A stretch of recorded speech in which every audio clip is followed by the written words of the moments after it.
welcome to episode 4 of the Blue Lock Season 3 recap. First, remember to watch the previous episodes. If you haven't already, you'll find the link in this video's description. Let's begin.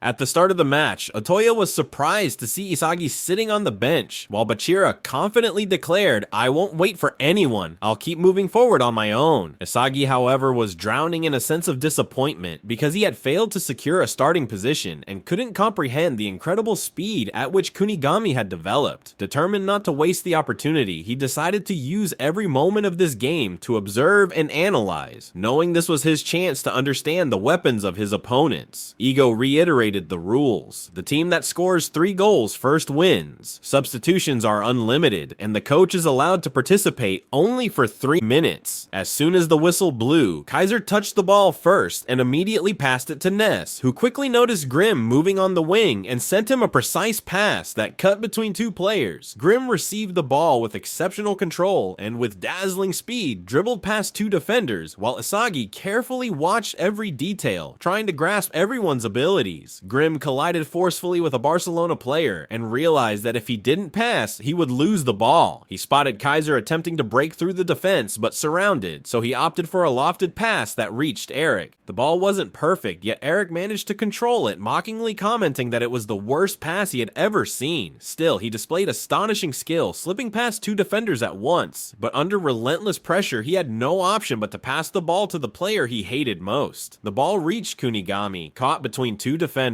Kaiser positioned himself to receive the pass, but Kunigami refused to give it up. He controlled it with his chest, placed it ahead of him, and declared through his actions that he wouldn't allow anyone to steal the spotlight from him. In that moment, he became the most selfish player on the pitch. The goal stood open before him, so he sprinted at full speed and unleashed a powerful strike with his right foot, but the goalkeeper blocked it. Isagi admitted to himself that Kunigami had evolved into the perfect striker, capable of creating danger from anywhere on the field. Kaiser, however, was dissatisfied that the ball had never reached him, especially since Barcelona had regained possession. Ness confronted him. "If you had passed the ball to Kaiser, it would have been a guaranteed goal. Your style doesn't fit our philosophy." Kunigami sneered back, "Do you think I care? I'll do whatever I want." Ness gripped his shoulder firmly, and the tension nearly escalated, but he only smirked and warned, "You've been given a warning, don't repeat this." Kunigami shoved him violently, asserting he was no longer a player who could be tamed. In the next attack, the ball reached Bachira, who grinned and said, "Time to put on a show." Isagi fixed his eyes on the ball, eager to see the level of his closest friend. Bachira advanced with his heartbeat racing, not from exhaustion, but from sheer excitement.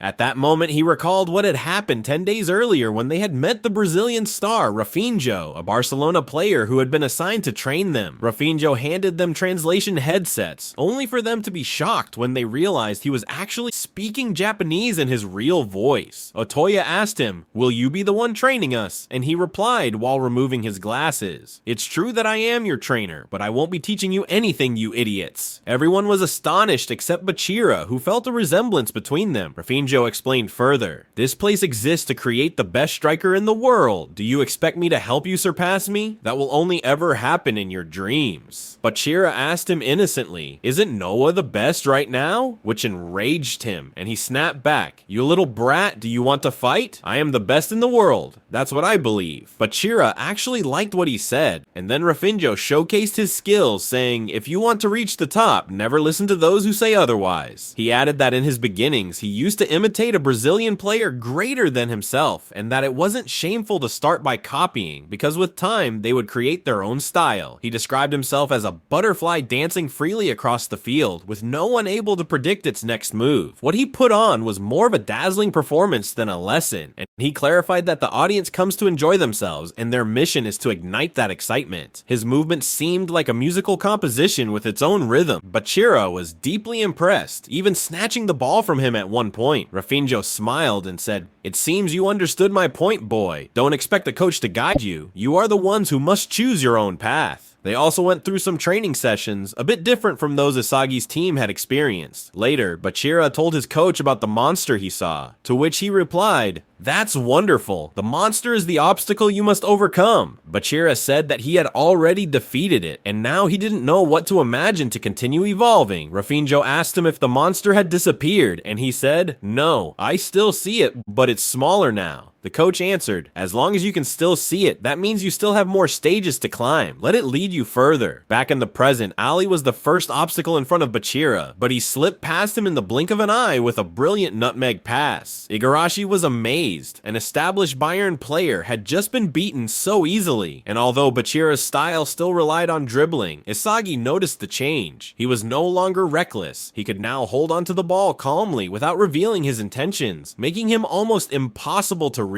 This new approach gave him numerous options, and that's why he didn't rush, because now he could see those options. Thinking carefully before making any decision, he then faced a second professional opponent who couldn't hold back and lunged at him, but Bachira stormed past him like a hurricane, then brushed aside a third defender with ease. Rafinho looked thoroughly satisfied with his performance, and even Isagi admitted that watching him play was entertaining, but this time he came face to face with Kunigami, who looked as hopeless as ever. Bachira said to him, "Welcome back. I don't know what you went through on that path, but I'm happy to see you, Kunigami." Kunigami replied, "I saw you dancing alone. How about a partner? But I'll be the one leading the steps." He charged toward him quickly, and though Bachira tried to dodge, Kunigami held firm, but with a swift feint, Bachira slipped past him, saying, "If you want to be my partner, muscle alone won't be enough." There he faced Eric and Grimm, who blocked his path. Bachira decided to backheel the ball to Ignacio, who with a single touch sent it to Atoya, who instantly returned it to Bachira in tiki-taka fashion. Bachira then finished the play with a stunning bicycle kick that ripped Bayern's net, announcing Barcelona's first goal. Everyone was shocked that Bachira had become the team's center point, with the ball starting and ending with him, after successfully imitating and refining Rafino's style. Isagi remembered Igo's words, "Your choices will change your lives, either for better or worse."